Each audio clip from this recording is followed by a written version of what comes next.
एक गांव में हरिया और उसकी पत्नी झुमकी रहते थे। उनके घर से थोड़ी दूर एक कुआं था। उस कुएं से गांव के सभी लोग पानी भरते थे, लेकिन रात को कोई भी उस कुएं से पानी लेने जाता तो उस कुएं से अजीब अजीब सी रोने की आवाज आती।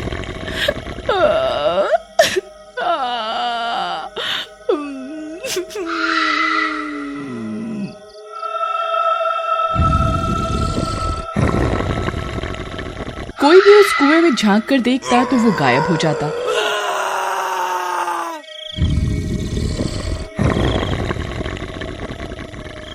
देखते ही देखते गांव के काफी लोग गायब हो गए।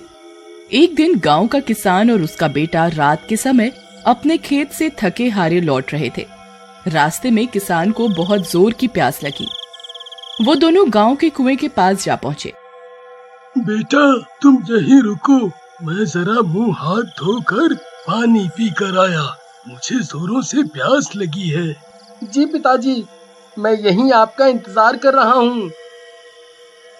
शायद इधर कोई फंस गया है। कौन है? कौन है? तभी कुएं से एक हाथ निकला और किसान को अंदर खींच लिया। ये सारा दृश्य किसान के बेटे ने दूर खड़े देखा।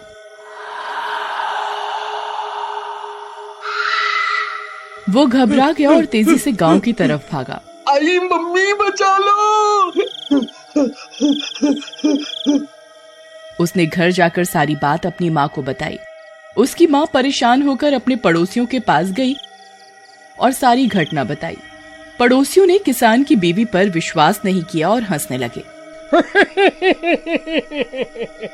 अगले दिन किसान की बीवी गांव के सरपंच के पास गई और सारी बात बताई। गांव के सरपंच ने भी उस पर यकीन नहीं किया और बोला कि किसान कहीं आसपास के गांव में कुछ काम से चला गया होगा, चिंता ना करो, वो लौट आएगा।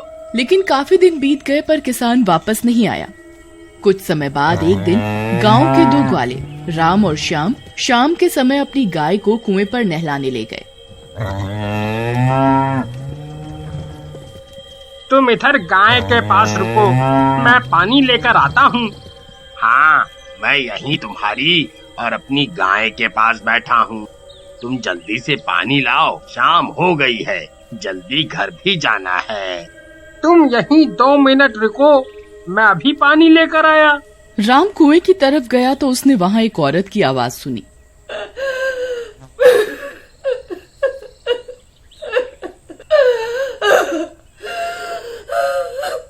उसने चारों तरफ देखा पर उधर कोई नहीं था। जैसे ही राम ने कुएं में बाल्टी डाली तो कुएं की चुड़ैल ने उसे भी अंदर खींच लिया। अभी तक राम पानी लेकर नहीं आया, पता नहीं किधर रह गया। वो कुएं की तरफ गया और उसने देखा कि उधर कोई नहीं है और राम की बाल्टी कुएं के बाहर पड़ी हुई है। राम, राम, तुम किधर हो? परंतु राम की कोई आवाज नहीं आई, क्योंकि उसे तो कुएं की चुड़ैल ने खींच लिया था। राम के घर वाले भी परेशान हो गए और श्याम के घर जाकर सारी बात बताई। श्याम के घर वाले भी परेशान हो गए और कुएं की तरफ गए और देखा उधर कोई नहीं था। ऐसे देखते ही देखते रोज कुछ न कुछ दुर्घटना उस कुएं पर होने लगी। गांव के लोग बहुत परेशान थे और कुएं के पास रात के समय जाने में डरते थे। एक दिन गांव में शाम के समय जगिया सब्जी वाला कुएं के पास अपना ठेला लेकर गया। वो सब्जी से भरा ठेला लाया था। उसने सोचा क्यों न सब्जियों को दोबारा धो लिया जाए, जिससे सब्जी साफ व खराब भी नहीं होगी। वो जैसे ही सब्जियों को धोने के लिए कुएं की तरफ बढ़ा तो उसने देखा कि कुएं का पानी नीला न होकर लाल है।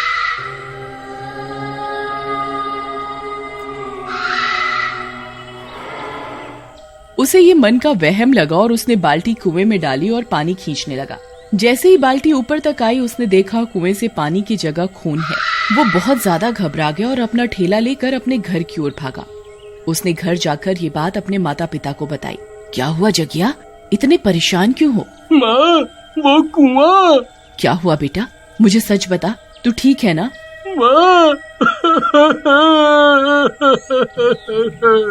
वो कुआं खुद कुआं है। मैं आज उस कुएं से पानी भरने गया था। मैंने सोचा कि सब्जियों पर पानी का छिड़काव कर दूं।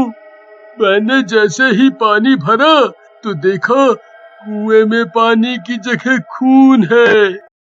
इस कुएं का पता लगाना जरूरी है।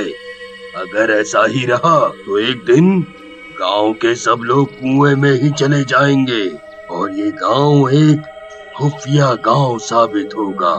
फिर एक दिन हरिया के घर झुमकी की माँ आई। सभी रात का भोजन करके सो गए। आधी रात को झुमकी की माँ की आंख खुली तो उसे प्यास लगी।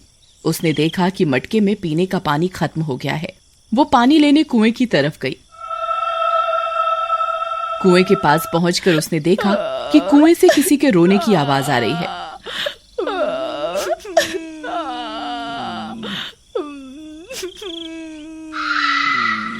उसने कुएं में झांक कर देखा तो उधर कोई नहीं था। जैसे ही वो पानी भरने लगी, अचानक कुएं के अंदर से एक हाथ निकला और उसे अंदर खींच लिया।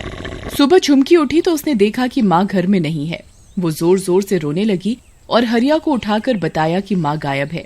झुमकी के रोने की आवाज सुनकर गांव के सभी लोग इकट्ठा हो गए। कहीं झुमकी की माँ भी रात में कुएं से पानी भरने तो नहीं चली गई थी? रोते हुए घर में पानी का मटका देखने गई। उधर मटका नहीं था। झुमकी ने रोते हुए हरिया को बताया कि मटका भी गायब है। तभी गांव के सारे लोग कुएं की तरफ गए तो देखा कि उधर एक मटके के साथ एक चप्पल पड़ी हुई है। ये तो माँ की चप्पल है। ये बात का पता लगाना बहुत जरूरी है कि रात में इस कुएं से लोग गायब क्यों हो जाते हैं। हाँ, अगर ऐसा ही चलता रहा तो एक दिन गांव के सारे लोग इस कुएं में ही चले जाएंगे। आज रात गांव के सारे लोग कुएं पर पहरा देंगे और पता लगाएंगे ऐसा क्या है कुएं में जो सारे लोग एक एक करके गायब हो रहे हैं। हाँ, यही सही तरीका है पता लगाने का। आज रात 8 बजे सभी गांववासी कुएं के पास मिलेंगे। रात 8 बजे सारे गांववासी कुएं के पास इकट्ठा हो जाते हैं। सब आपस में बातचीत कर कुएं के आसपास के सभी कोने में छुप जाते हैं। देखते ही देखते एक राहगीर कुएं के पास से गुजर रहा था। वो प्यासा था। उसने सोचा क्यों न कुएं से पानी पीकर प्यास बुझा ली जाए। जैसे ही वो कुएं से पानी भरने लगा तभी कुएं से एक हाथ निकला और उसे अंदर खींचने लगा। मम्मी, अब कोई नहीं बचेगा भाई। अरे मर गए रे। भाई मैं अभी मरना नहीं चाहता। मुझे इस चुड़ैल से बचा लो। मुझे इस चुड़ैल से बचा लो भाई, मुझे बचा लो। मैं मरना नहीं चाहता हूँ। तभी हरिया कुएं की तरफ भागा और कुएं से निकले हाथ को पकड़ लिया। तुम कौन हो? मैं प्यासी चुड़ैल। क्या चाहती हो तुम? अपनी प्यास बुझाना। क्या तुमने मेरी माँ को कुएं में खींच लिया? हाँ, तुम्हारी माँ को मैंने अपने पास खींच लिया। क्यों खींचा तुमने मेरी माँ को? तुम्हारी माँ रात में प्यासी कुएं पर पानी भरने आई थी। मैंने उसे खींच लिया और जो कोई भी रात में पानी भरने इस कुएं पर आएगा उसे मैं अंदर खींच लूंगी। तुम यहाँ इस कुएं में कैसे आई? मैं एक रात गांव के पास जंगल में भटक गई थी। मैं बहुत प्यासी थी। मैंने 2 दिन से पानी नहीं पिया था। चलते चलते मैं इस गांव में आ पहुंची। मुझे इधर ये कुआं मिला और जैसे ही मैं इस कुएं से पानी भरने लगी तो मेरा पैर फिसल गया। मैं प्यासी ही कुएं के अंदर चली गई। तभी से मैं प्यासी हूँ और मेरी आत्मा इस कुएं में रहती है। जो भी रात को प्यासा इस कुएं पर पानी लेने आता है मैं उसे अंदर अपने पास खींच लेती हूँ। अब तुम्हें मुक्ति कैसे मिलेगी? मेरी प्यास बुझाकर। कैसे बुझेगी तुम्हारी प्यास? जब तक हर एक गांववासी अपने घर से 1 बाल्टी पानी लाकर इस कुएं में नहीं डाल देगा तब तक मेरी प्यास नहीं बुझेगी।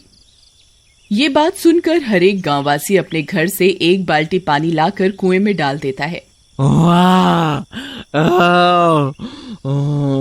देखते ही देखते चुड़ैल की प्यास बुझ जाती है और उसे मुक्ति मिल जाती है।